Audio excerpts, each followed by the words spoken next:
পুরুষ মানুষের আশা থাকবি জোনাক পোকার মতো, মৃত্যুর আগ পর্যন্ত জলজল করবি।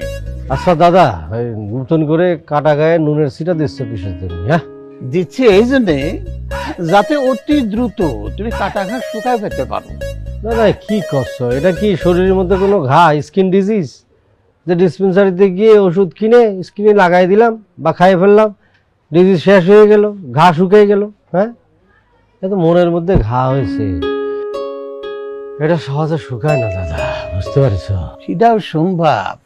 ওই সাপের বিষ নামাতে গেলে ওই সাপের বিষের ওষুধ দিয়ে বিষ নামাতে হয়, এটা জানো তো? না, সেটা শুনেছি, কিন্তু এটার সাথে মনের ঘা শুকানোর সম্পর্কটা কি দাদা? হ্যাঁ, আছে, এটার সাথে মনের ঘাও শুকানোর সম্পর্ক আছে। শোন, লতার কথা বলতে হলেই ওই লতার মতো আরেকজনের সাথে ওই প্রেমে হাবুডাবু খেতে হবে।